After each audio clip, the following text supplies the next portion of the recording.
Hi guys, today we study about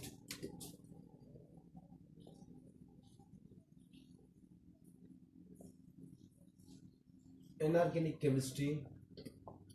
chapter first start करते हैं। इसकी ऑलरेडी हमने एक वीडियो अपलोड की है, इंट्रोडक्शन की कि पेरियोडिसिटी कैसे कहते हैं, और फिर उसके बाद हमने बात की है कि ट्रेंड इन एटॉमिक रेडियस भी बात की है कि अक्रॉस द पीरियड जब हम जाते हैं तो साइज क्या होता है, डिक्रीज होता है because of attraction, because of electron and valence shell.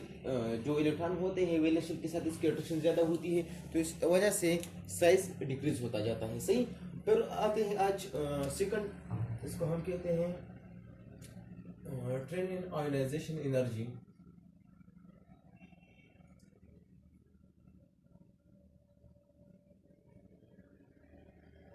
Ionisation energy कैसे कहते हैं, पहले तो इसकी डिफिनेशन करते हैं, फिर इसकी इफेक्ट और इफेक्ट पर बात करते हैं, और फिर उसके बाद जो वेरिएशन आता है उस पर भी बात करते हैं, और फिर इसके एमसीक्यूज जिस तरह आते हैं उसको भी स्टडी करते हैं। सो इसका डिफिनेशन है कि the amount of energy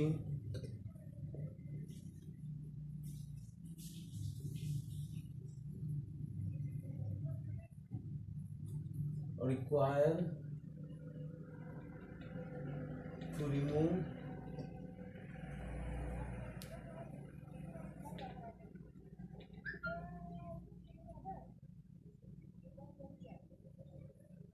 mostly loosely held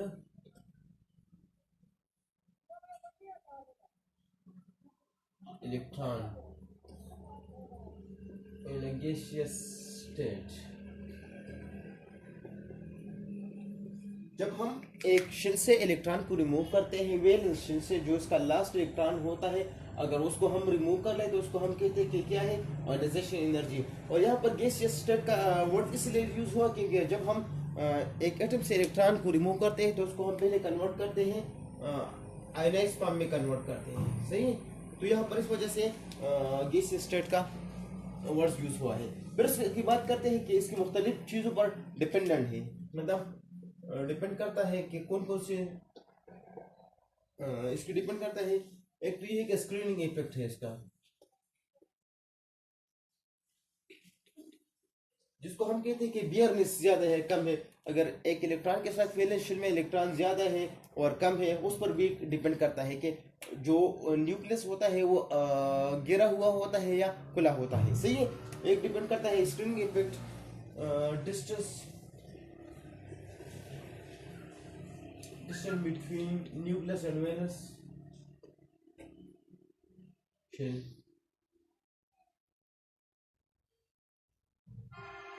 सही कि एक न्यूक्लियस से जितना इलेक्ट्रॉन दूर होगा तो इतना ही इलेक्ट्रॉन रिमूव करना इजी होगा, इतना ही आयोनाइजेशन एनर्जी कम नीड होगी। सही है। तीसरा है कि स्क्रीनिंग हो गया। फिर उसके बाद आते हैं इलेक्ट्रॉनिक कन्फिगरेशन। जो मोस्ट डोमिनेंट इफेक्ट है उसको हम कहते हैं इलेक्ट्रॉनिक कन्फिगरेशन। अच्छा, तो ये हो गए डिपेंडेंट, स्क्रीनिंग इफेक्ट है, distance between nucleus and valence shell and electronic configuration. अब इसकी बात करते हैं कि यहाँ पर किस तरह इसकी वेरिएशन को हम स्टडी करते हैं। सही है। उस के बाद इसकी एमसीक्यूज भी पढ़ते हैं कि इसके किस तरह एमसीक्यूज बनते हैं और कौन कौन से एमसीक्यूज मुख्तलिफ टेस्ट में आए हैं। अच्छा, तो बात करते हैं कि एक को हम कहते हैं फर्स्ट आयोनाइजेशन एनर्जी और एक दूसरा होता है second ionisation energy. First ionisation energy कैसे कहते हैं,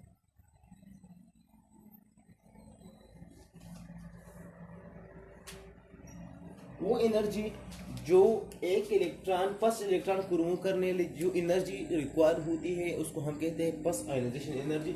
एंड सेकंड कैसे कहते हैं, जो सेकंड इलेक्ट्रॉन को रिमूव करना होता है एक शेल से, तो उसको हम कहते हैं सेकंड आयोनाइजेशन एनर्जी।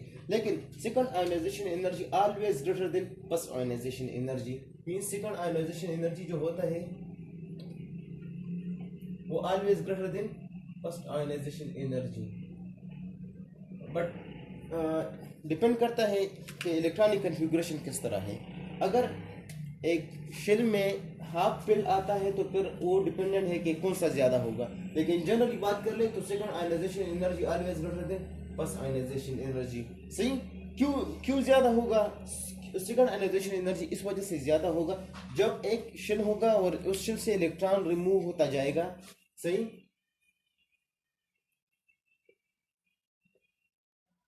सही। अगर इस तरह शेल है और इसके लास्ट में अगर हम ले लें सोडियम का फॉर एग्जांपल, यहाँ पर इसका थर्ड शेल में एक इलेक्ट्रॉन होता है, लेकिन इसको रिमूव करना क्या होता है, इजी होता है, क्योंकि यहाँ पर डिस्टेंस ज्यादा होगा। जब डिस्टेंस ज्यादा होगा तो आयनाइजेशन एनर्जी रिक्वायर्ड कम होगी। सही है, तो यहाँ से इलेक्ट्रॉन रिमूव करना बहुत ही इजी होगा, मतलब ये पस आयनाइजेशन एनर्जी क्या होगी, कम होगी। जब हम इससे सेकंड इलेक्ट्रॉन रिमूव करेंगे यहाँ से, क्योंकि यहाँ तो क्या है, ये पिल है, हाफ पिल नहीं है, कंप्लीटली पिल है ये शेल, तो इससे रिमूव करना एनर्जी क्या होगी, ज्यादा एनर्जी रिक्वायर्ड होगी। सही है, तो इस वजह इसको हम कहते हैं कि सेकंड आयनाइजेशन एनर्जी ज्यादा नीड होगी।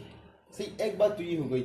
अच्छा, अगर बात कर ले कि सेकंड आयनाइजेशन की, फर्स्ट आयनाइजेशन कब ज्यादा होगा, बस तब ही ज्यादा होगा जब उससे इलेक्ट्रॉन हाफ पिल्ड होगा। मतलब अगर हम बात कर ले मैग्नीशियम की बात कर ले,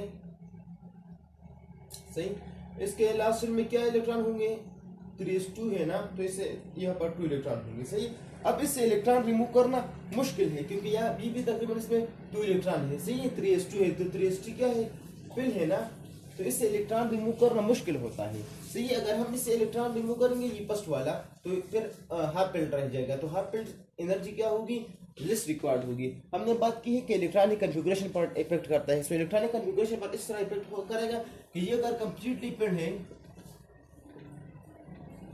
कंप्लीटली पिल्ड शेल है, तो इसकी एनर्जी ज्यादा होगी किससे, हाफ पिल्ड से, एंड हाफ पिल्ड की पार्शियल पिल्ड से ज्यादा एनर्जी रिक्वायर्ड होगी। सही, अभी तो हो गई जनरली बात हो गई कि इसकी फर्स्ट आयनाइजेशन एनर्जी हो गई, सेकंड आयनाइजेशन एनर्जी। अब बात करते हैं कि इसकी जो वेरिएशन है इसकी ट्रेंड्स में, उसकी बात करते हैं कि सोडियम है, सोडियम के बाद मैग्नीशियम है, मैग्नीशियम के बाद एल्यूमिनियम है। सही है, अब ये 3 एलिमेंट है, ये क्या है, मेटल है। अब इसकी एनर्जी क्या है, सबसे ज्यादा है, आयनाइजेशन एनर्जी इसकी ज्यादा है बनिस्बत इसकी और इसकी। ये क्यों ज्यादा है, तो इसकी वजह ये है कि ये क्या है, हमने बात की है कि टेपेट्रॉन इलेक्ट्रॉनिक कन्फिगरेशन, ये क्या करता है, डिपेंड करता है इलेक्ट्रॉनिक कन्फिगरेशन पर। जब हाफ पिल्ड होगा तो एनर्जी क्या होगी, कंप्लीटली पिल्ड होगा तो कितनी एनर्जी रिक्वायर्ड होगी। अब बात कर ले कि इसके इलेक्ट्रॉनिक कन्फिगरेशन, सोडियम का एटॉमिक नंबर क्या है, 11 है, तो इसमें आता है कि 3s1 लास्ट में। मैग्नीशियम का है 3s2, फिर आता है एल्यूमिनियम, एल्यूमिनियम का आएगा कि ये क्या है, 13 है, तो 3s2 एंड 3p1 आएगा। सही, अब इसमें ये वेरिएशन क्यों है, मैंने ऑलरेडी बताया कि इससे इलेक्ट्रॉन रिमूव करना बहुत मुश्किल होगा, क्योंकि ये क्या है, पिल्ड है। सही, तो इससे इलेक्ट्रॉन रिमूव करना आसानी होगा। जब यहाँ पर 3p1 आएगा, तो 3p1 इसमें क्या आएगा कि p में कितने इलेक्ट्रॉन आते हैं, 6 आते हैं। मतलब इस तरह का स्ट्रक्चर बनाए through 2px 2py and 2pz। सही, तो यहाँ पर 2 इलेक्ट्रॉन होंगे, यहाँ पर, यहाँ पर, यहाँ पर, लेकिन यहाँ पर p में कितने इलेक्ट्रॉन है, ओनली 1 इलेक्ट्रॉन है यहाँ पर। सही, तो यहाँ से ये एक इलेक्ट्रॉन रिमूव करना बहुत ही इजी होगा बनिस्बत ये कंप्लीट पिल्ड से।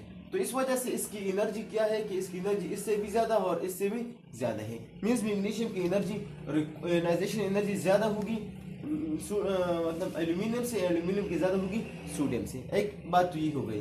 एंड सेकंड की बात कर ले, जब किस में वेरिएशन है, फास्फोरस में वेरिएशन है और सल्फर है ना। फास्फोरस का एटॉमिक नंबर क्या है, 15 है, और इसका 16 है।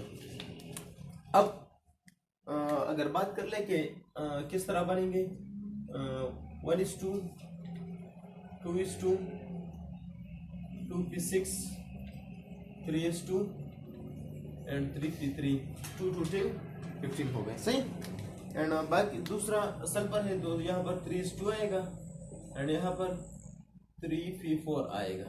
अब अगर हम इस तरह इसकी एक डायग्रामेटिकली ड्रा कर ले, 2px 2py and 2pz draw करें। अब यहाँ पर क्या है, 3 है, 1 2 3, क्योंकि ये रूल्स है कि इसको हम पार्शियली पहले एक कंप्लीट करेंगे फिर उसके बाद फिल करेंगे। सही, अब यहाँ पर 3 हो गए, बाकी ये किसके हो गए, ये हो गए फास्फोरस की। यहाँ पर सल्फर की बात कर लें तो सल्फर में क्या आएगा, यहाँ पर 2 इलेक्ट्रॉन आएगा। सही, अब 2 इलेक्ट्रॉन आ गया, मतलब यहाँ पर क्या है, ये हमने ऑलरेडी बताया कि क्या हो गया, हाफ फिल्ड हो गया। और ये क्या है, पार्शियली फिल्ड। पार्शियली फिल्ड क्यों है, क्योंकि यहाँ पर क्या है, 2p4 है, यहाँ पर एक इलेक्ट्रॉन है, एक्स्ट्रा इलेक्ट्रॉन है। सही, कंप्लीटली फिल्ड भी नहीं है और हाफ फिल्ड भी नहीं है, तो उसको हम कहते हैं पार्शियली फिल्ड है। अब पार्शियली फिल्ड से इलेक्ट्रॉन रिमूव करना बहुत ही इजी होता है बनिस्बत हाफ फिल्ड से, एंड हाफ फिल्ड से इलेक्ट्रॉन इजी रिमूव होगा बनिस्बत कंप्लीटली फिल्ड से। सो यहाँ पर एनर्जी क्या होगी, ज्यादा रिक्वायर्ड होगी ना। सो यहाँ पर भी वेरिएशन क्या होगा कि फास्फोरस की एनर्जी ज्यादा होगी सल्फर से। सही, तो ये भी एक ट्रेंड है कि यहाँ पर भी वेरिएशन आता है फास्फोरस एंड सल्फर में भी, और यहाँ पर मैग्नीशियम सोडियम में भी यहाँ पर एक वेरिएशन आता है। तो ये दो बात हो गई कि इसमें क्या आता है कि वेरिएशन आता है। So it's all about ionisation energy के इस तरह एमसीक्यूज आएंगे, हमसे पूछा जाएगा कि मैग्नीशियम की एनर्जी क्यों ज़्यादा होगी, तो आपने बताना है कि मुख्तलिफ इफेक्ट दे होंगे। तो पहले तो बात यह है कि इलेक्ट्रॉनिक कन्फिगरेशन पर ही इफेक्ट करता है। So first of all completely filled है या पार्शियली फिल्ड है, वो बात आपने करनी है। दूसरी की भी बात करनी है कि ये क्या है, कंप्लीटली फिल्ड है या पार्शियली फिल्ड है। सही है, आपको एमसीक्यूज में मुख्तलिफ किस्म का कन्फ्यूज किया जाता है कि इसकी वजह क्या है, इलेक्ट्रॉनिक कन्फिगरेशन है या कोई और वजह है, साइज की वजह से है। तो आपने क्या देखना है कि इलेक्ट्रॉनिक कन्फिगरेशन की वजह से ऑलरेडी इसमें वेरिएशन आता है। सही, so it's all about ionisation energy, hope you will enjoy. Generally अगर बात कर ले, ट्रेंड की बात कर ले, अगर जनरली हम ionisation energy down the group क्या होगी, क्योंकि साइज इंक्रीज होगा, जब साइज इंक्रीज होगा तो इस इलेक्ट्रॉन रिमूव हो जाएगा। Down the group ionisation energy क्या होती है, डिक्रीज होगी। सही, ionisation energy across the period generally की बात कर ले तो ये क्या होगी, डिक्रीज होगी। ये जनरल की बात है, क्योंकि इसमें इस तरह आप देख लें कि इसका इंक्रीज होता है, लेकिन इसमें थोड़ा सी वेरिएशन आते हैं मुख्तलिफ इफेक्ट में। तो इस वजह से जनरली की बात कर ले तो जनरली क्या होता है, इंक्रीज होता है। जब स्पेसिफिक की बात कर ले तो आपने फिर देखना है, इसकी साइज देखना है, इसकी इलेक्ट्रॉनिक कन्फिगरेशन देखना है, इसकी बियरनेस देखनी है कि इसकी न्यूक्लियस को देखना है कि ये न्यूक्लियस के साथ नियर होगा। अगर न्यूक्लियस के साथ भी नियर है तो इसे इलेक्ट्रॉन रिमूव करना बहुत ही मुश्किल होता है, तो इसकी आयनाइजेशन एनर्जी क्या होगी, ज़्यादा होगी। सही, so hope you will enjoy the video. Thanks for watching, keep watching and subscribe my channel.